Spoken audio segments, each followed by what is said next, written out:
Hello guys, কেমন আছো তোমরা সবাই? আশা করছি ভালো আছো, আমিও ভালো আছি। আর এটা হচ্ছে পুরীর লাস্ট ব্লগ। তো সকাল সকাল আমরা রেডি হয়ে গেছিলাম, যেহেতু আমাদের 10টা 15তে ট্রেন ছিল। তো রেডি ফেডি হয়ে আমরা নিচে নেমে গেছিলাম।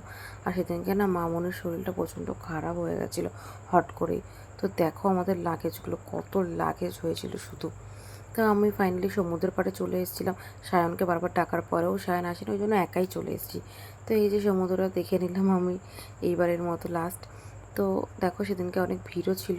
আর সেদিনকে না প্রচণ্ড জল উপরের দিকে উঠে আসছিল। আর সেদিনকে না ছিল সূর্যগ্রহণ, ওই জন্য এত উপরে জলটা উঠে আসছিলো, আর ঢেউও প্রচণ্ড ছিল। তো এই যে ফাইনালি আমরা এই দোকানে বসে প্রতিদিন ডাব খেতাম। তো সেদিনকেও সকালে একটা ডাব খেয়ে নিয়েছিলাম আমি।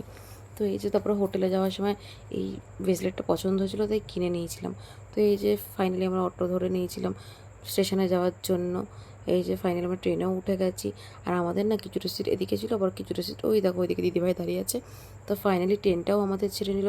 এই যে আমি পুরীকে টাটা বলে রওনা দিলাম, আর সায়না ট্রেনে উঠেই ঘুমিয়ে গেছিলো। আর সেদিনকে না ট্রেনের অবস্থাটা এতটা বাজে, পুরো লোকাল প্যাসেঞ্জারগুলো আমাদের রিজার্ভেশন কামরায় উঠে যাচ্ছিলো। আর ওকে দেখেছো অতটা ইনোসেন্ট মনে হয় না, ততটাও কিন্তু ইনোসেন্ট না।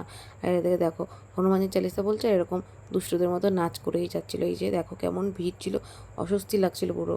আর আমাদের মুখ চোখের অবস্থা দেখেছো তো কতটা খারাপ, পুরো গোটা কালো হয়ে গেছিলো। আর মামুনির শরীরটা খারাপ হয়েছিল, মামুনি ঘুমিয়ে পড়েছিল। আর সেদিনকে ট্রেনটা এত বাজেভাবে চলছিল, বারবার দাঁড়িয়ে যাচ্ছিলো। দিদিভাইরা চলে যাচ্ছিলো শালিমারে, আর আমরা নেমে গেছিলাম সাঁতরাগাছি দিদিভাইকে টাটা করে। এই যে দাঁড়িয়ে নেমে চলে এসেছি স্টেশনে। এদিকে ওলা বুক করে নিচ্ছিলো, এই যে ওলাতে উঠেও গেছি ফাইনালি। দেখতে দেখতে অনেকটা চলে এসেছি বাড়ির দিকে। এই যে আমাদের দক্ষিণেশ্বর মন্দির। আজকের ভিডিওটা এটুকুনি, আশা করছি তোমাদের ভালো লেগেছে। ভালো লেগে থাকলে একটা লাইক, কমেন্ট, চ্যানেল সাবস্ক্রাইব করে দিও। তো আজকের জন্য টাটা।